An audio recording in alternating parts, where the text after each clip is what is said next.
जिस पाकिस्तान में मुंबई में अपराधी वे आतंकवादी छुपे हुए हो, उस पाकिस्तान में भी अब आतंकवादी सुरक्षित नहीं है। इसके अंदर आतंकवादी गिरोह कोई आतंकी वारदात करने का दुस्साहस भी नहीं कर सकता। कहीं कोई घटना अगर स्थानीय स्तर पर कोई पटाखा विस्फोट हो जाए तो पाकिस्तान पहले सफाई देता कि नहीं हमारा हाथ नहीं है। नहीं तो पहले पाकिस्तान सीना तान के बोलता था। आज उसको मालूम है अगर वो करेगा तो मोदी जी का नेतृत्व में जो सरकार है ना, ये पाकिस्तान के अंदर घुस करके ही उनका काम तमाम कर देगी। भारत के पासपोर्ट की कीमत बढ़ी है, भारत का सम्मान बढ़ा है।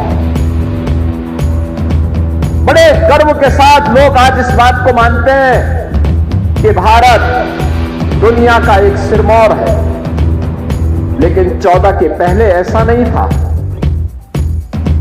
सीमाएं सुरक्षित हुई है।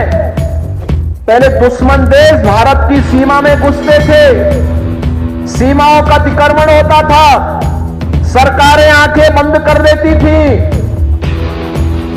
अब कोई सीमा का अतिक्रमण नहीं करता है। मैं तो 4 दिन पहले ब्रिटेन के एक प्रतिष्ठित समाचार पत्र द गार्डियन को पढ़ रहा था। उसने एक समाचार प्रकाशित किया था जिसमें उसने कहा कि पाकिस्तान के अंदर 2 वर्ष पहले 20 आतंकवादी चुन चुन करके, दुर्दांत आतंकवादी चुन चुन करके मारे गए, और इसका शक पाकिस्तान ये मानता है कि सब भारत ने कराया है। यानी इसका मतलब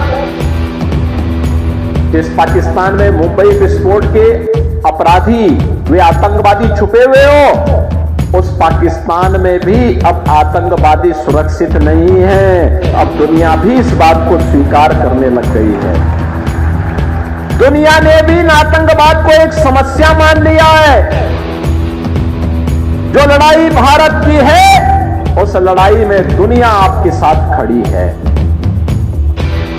ये चीजें आज दिखती है कि किस ओर भारत ने जैसे जो किया, दुश्मन भी अब भारत की सीमाओं का अतिक्रमण भी नहीं कर सकता, और देश के अंदर आतंकवादी गिरोह कोई आतंकी वारदात करने का दुस्साहस भी नहीं कर सकता। आप देख रहे होंगे ना कि कहीं कोई घटना अगर स्थानीय स्तर पर कोई पटाखा विस्फोट हो जाए तो पाकिस्तान पहले सफाई देता कि नहीं हमारा हाथ नहीं है, बोलता है ना। और नहीं तो पहले पाकिस्तान सीना तान के बोलता था। आज उसको मालूम है अगर वो करेगा तो मोदी जी का नेतृत्व में जो सरकार है ना, ये पाकिस्तान के अंदर घुस करके ही उनका काम तमाम कर देगी।